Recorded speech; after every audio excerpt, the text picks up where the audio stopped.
Good morning. My name is Bill Murphy. I own Rivanna Hearing Aid Center, and what we're going to do today is something I call Hearing Aid 101.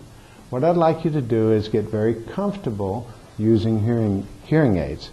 This is particularly designed for people that are caring for either their parents or someone else who's a hearing aid user. And we'd like you to know what you can do and what you're not supposed to do with your hearing aid in order to keep them working. There are two things with a hearing aid that are typically wrong. Typically, if a hearing aid is not working, it's going to be the battery or it's going to be wax. And we're going to talk about both of those issues in just a minute. I want you to be familiar with what type of hearing aids there are. We have a custom-made hearing aid, which is a hearing aid that's totally in one piece, and it fits in the ear. This is a custom-built unit from an impression made of the ear.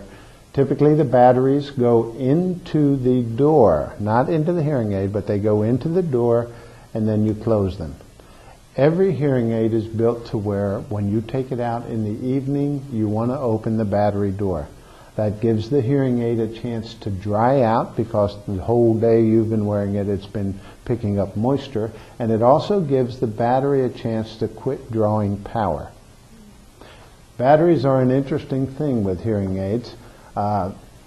Most people don't realize that batteries are color-coded. So if you have a client who is using a hearing aid, don't be too concerned about learning what number they need, because the numbers change according to manufacturers, but do find out what color battery they use. The two most common are orange and brown, and you can buy them in Connecticut and you can buy them in Florida. They're going to be color-coded. If your client is using an orange battery, that battery is going to fit his hearing aid no matter where you get it.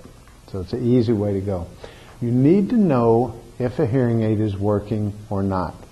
And the easiest way to do that is simply put the battery in, close the door, and then cup it in your hand like you were holding a bird.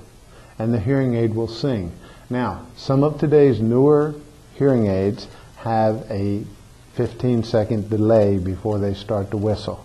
I can't tell you how many hearing aids we've worked on that were fine when they got there because, oh my, it started working. So that's something you need to be aware of.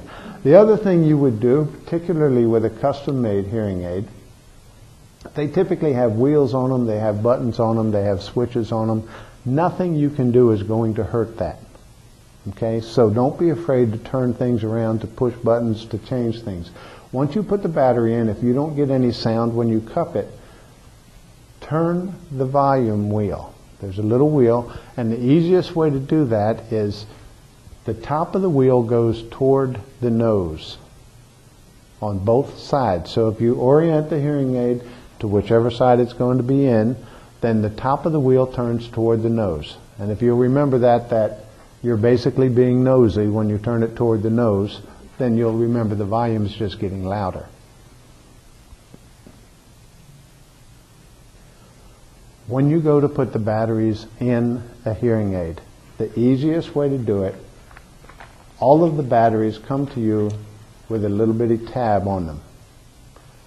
If you leave that tab on long enough to put the battery into the door, there is no way to put it in backwards.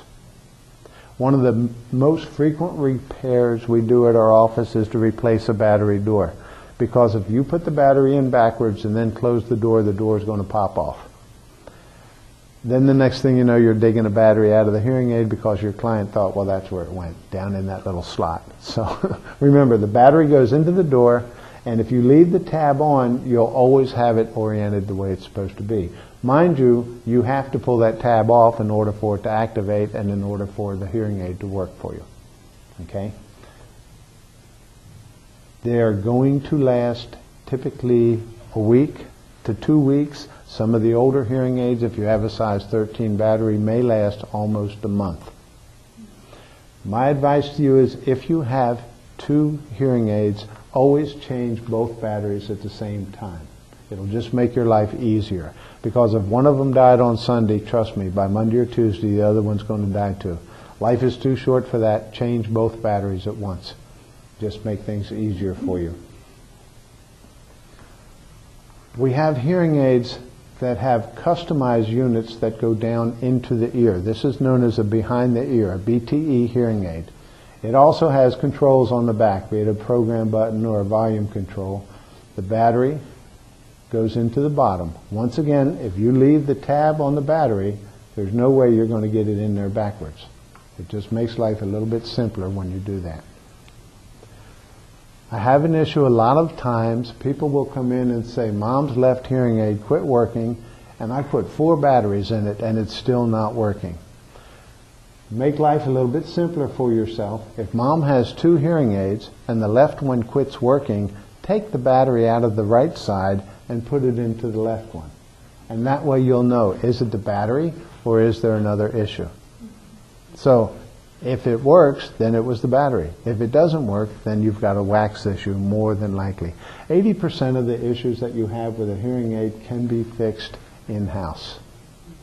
Now, when we talk about wax, on a custom unit, you end up with wax on the part that goes down into the ear, and you also end up with wax on the part that's on the outside, the microphone part where the sound goes into the ear will get covered with skin cells, wax, grease, whatever's on your hand when you put it in. So if the sound can't get in, there's no way it can get processed and then come out. The easiest way for you to fix that is to clean it with a dry toothbrush. And if you clean it in the morning, the wax is dry and it'll flake right off. If you clean it in the evening, the wax is wet, you're going to smear all over everything and it's going to be a worse problem than what you started with. So, when you clean your hearing aid, hold the toothbrush in your hand, hold the hearing aid, and scrub it this way. And you can be very aggressive with it.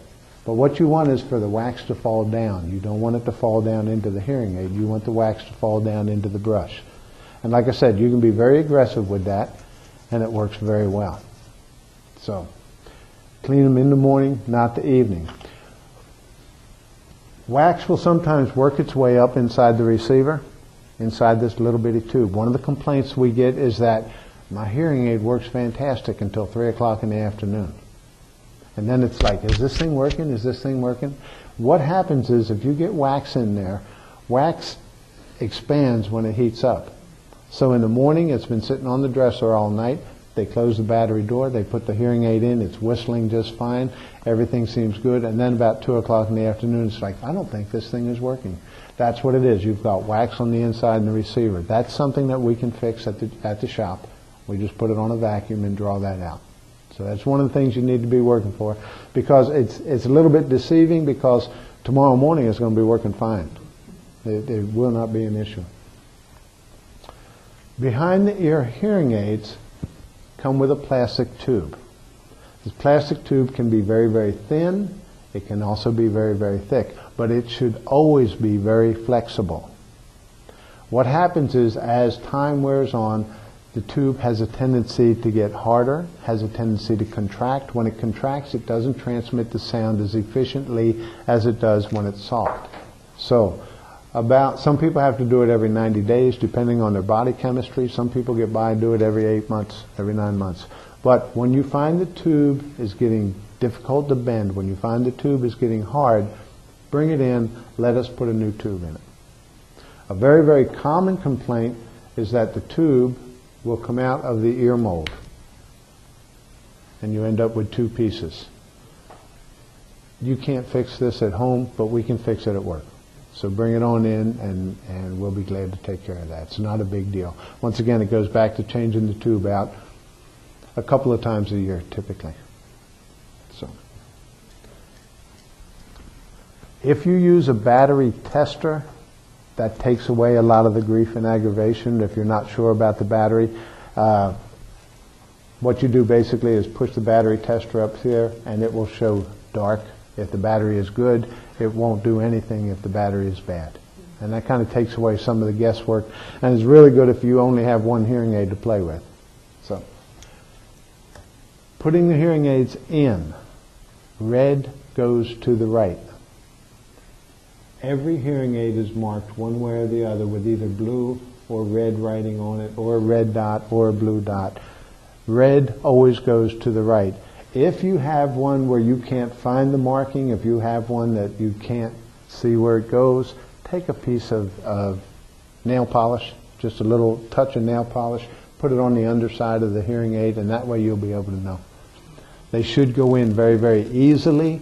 Typically, when you put a custom model in, you put the unit into the canal, twist it to the back, and the hearing aid will basically screw itself right into the ear.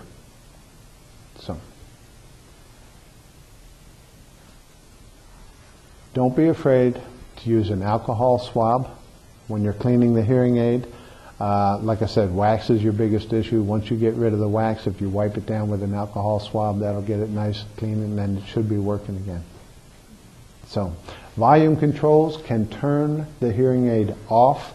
Even if the volume control is set to where the volume stays the same all the time, if you turn it far enough back, and most of them will turn about 3/4 of a turn, it will turn the hearing aid off. Some of them have a detent to tell you that it's off, some of them don't. So, like I said, if you're messing with a hearing aid and you're not sure if it's working, and don't be afraid to push the buttons, don't be afraid to turn the wheels.